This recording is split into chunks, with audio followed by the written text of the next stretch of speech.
السلام عليكم ورحمة الله وبركاته. هنبدأ الفيديو بتاعنا يا شباب من هنا، وطبعا نسمي بسم الله، وهنشوف احنا طبعا كتبنا اسامي من جديد النهارده. طبعا دوت اخواتنا وحبايبنا المشتركين في القناة عندنا، وبنكتب كل يوم اسامي جديدة. فانت لو ما اشتركتش في القناة انزل اشترك. كتبنا طبعا ام كيرلس من اختنا من اسيوط، وكتبنا طبعا ام محمد ومحمود من قنا، وكتبنا اخونا داوود علي من الشرقية، وكتبنا ابو غازي عبد الرحمن من اليمن، وكتبنا سيد محمد من بولاق، وكتبنا زين من الجيزه، وطبعا دكتور احمد من مغاغه. وديت الاسامي يا شباب اللي موجوده معانا، الاسامي القديمه معانا طبعا، بس على قناه توفر في بيتك منوعات، قناه اخويا طبعا الاستاذ باسم. يلا بقى ندخل المكان بتاعنا، وهقول لكم على النهارده جايبين حاجه مفاجاه بصراحه. الشوال ده فيه ايه؟ الشوال ده فيه ايه؟ خمنوا كده. الشوال ده فيه ايه؟ الشوال ده فيه اكل للحمام ب10 جنيه. اكل للحمام الكيلو منه ب10 جنيه، ووجبه اساسيه، يعني وجبه كمان معانا، وجبه اساسيه. يلا بقى ندخل المكان بتاعنا كده. بسم الله الرحمن الرحيم.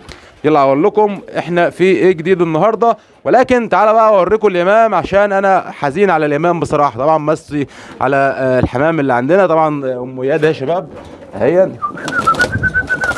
سمين ده بقى الحمام الجميله دي أنا على اسم اختكم ام اياد. تعالى بقى عشان مريم نفسها تشوف الحمامه بتاعتها. قناه طيور البيت المصري دي مريومه يا شباب، دي الحمامه دي مريومه، دي من اجمل الحمامه عندي. حمام الكرك ده من اجمل الحمامه عندي. الحمامه اللي كنا مسمينها مريومه، معاها الذكر الجميل دون. دي السلاله بتاعت حمام الكرك شباب اهوت. الناس اللي بتحب الحمام الكرك ديت، الحمام بيبقى فيه ينكف صدره كده، حمامه ما شاء الله شكلها جميل قوي. ديت برضه نفس السلاله اهوت شباب، دي نفس السلاله. دي كل دول عيال الذكر ده اللي احنا مسمينه على اسم اخونا حسن طبعا ابن سينا، ومريومه شباب اهوت اهو شباب ما شاء الله. هو يا جماعه خير ديت حمامه الجميله دي. يلا مشتركش في القناه يا شباب بينزل اشترك. هنكتب اسم في حمام من هنا، ما نكتبش عليه اسامي لسه، هنكتب طبعا عليه اسامي بتاعته. ديت طبعا ابراهيم، وطبعا مروه طبعا حضانه الحصى هي، وطبعا قلنا ام شروق واخونا عمار. فهنكتب اسامي الحمام كله، هنجيب حمام جديد ان شاء الله وهنكتب عليه. في حاجه بقى هنا مفاجاه بصراحه بالنسبه لي، يعني دي بصراحه هنا في مفاجاه بالنسبه لي. دي يا جماعه خير حمام كسخنجي. ده الحمام الكسخنجي، الناس اللي عارفه الحمام الكسخنجي اهو يا شباب. الحمام الكسخنجي جايب لي عش تقريبا هيبقى اصفر ورق. العش ده شوف الزغلول ده في حصل فيه ذباب ريش، بس مش مشكله نعالجه ان شاء الله، مع ان كافحته كتير، بس يلا مش مشكله نعالجه برده تاني ان شاء الله. تمام كده. طيب ده هيبقى اصفر ورق.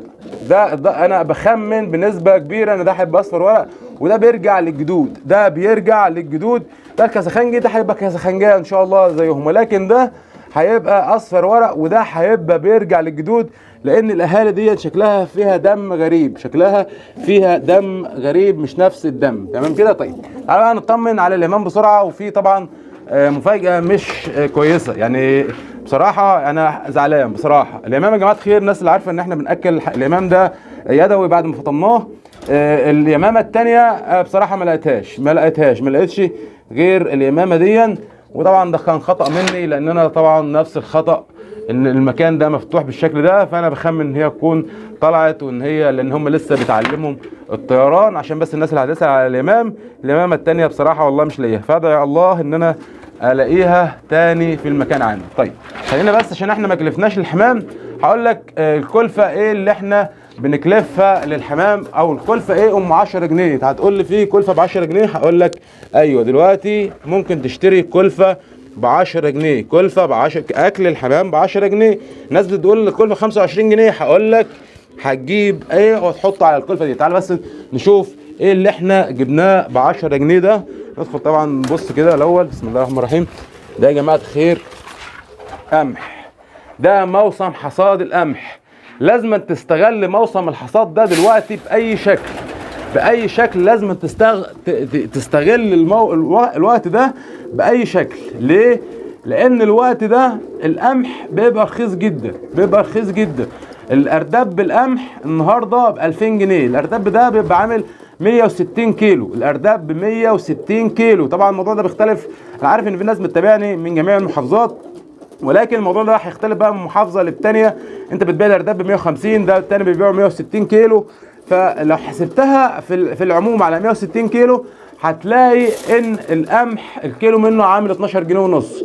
فالقمح ده اللي في ده مش احسن حاجه، في تراب ياما، فانا جايبه على قد سعره. التراب اللي هو انتوا شايفينه قدام حضراتكم دوت ده مهم للحمام على فكره، ده نوع من انواع التحديق. الطين ده خصوصا الناس اللي بتربي حمام محبوس، دي نوع من انواع التحديق. يعني هنحط في التحديق بنحط تراب ورمل وصدف بحر وكسر طوب ابيض وكسر طوب احمر.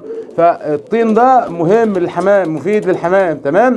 طيب استغل بقى الوقت ده وابدا ان انا اشتري قمح، اخزن قمح. هجيب لي ارداب، اجيب له نص ارداب، هتجيب لك مثلا ب 1000 جنيه، هتجيب ب 1000 جنيه، ال 1000 جنيه ده هيكفيك فتره، يعني نص ارداب هيكفيك فتره. فمهم جدا ان انت تستغل الوقت ده وان انت تخزن قمح. انا جايب يا جماعه الخير حوالي 25 كيلو اهو، حوالي 25 كيلو دولت انا لقيتهم مع حد ولقيتهم بصراحه رخاص، يعني كيلو ب 10 جنيه. قلت له لا اخدهم منك، اديته فيهم 250 جنيه، 25 كيلو اديته فيهم 250 جنيه، وقلت اخدهم حطهم الحمام عندي. طبعا هنزود على القمح ده، مش هناكل قمح بس، لان ما ينفعش ان انت تاكل حبايه واحده بس. انا بوريكم بس، بوريكم الحمام بياكل ايه. ما ينفعش ان انت تاكل الحمام حبايه واحده بس، اقل حاجه 3 4 انواع من الحبوب. يعني ممكن ان انت بتعملوا ايه؟ انزلوا. طيب ممكن ان انت تعمل ايه؟ ممكن ان انت تجيب ذره صفراء، ممكن تجيب ذره عويجه، ممكن تجيب قمح، عفوا ممكن تجيب فول، ممكن تجيب قرطم. حاجات كتير جدا يا شباب. الحبوب بيقتات بجميع الانواع الحبوب، فانت لو وفرت 3 4 انواع من الحبوب دي تقدر ان انت تربي حمام باقل التكلفه.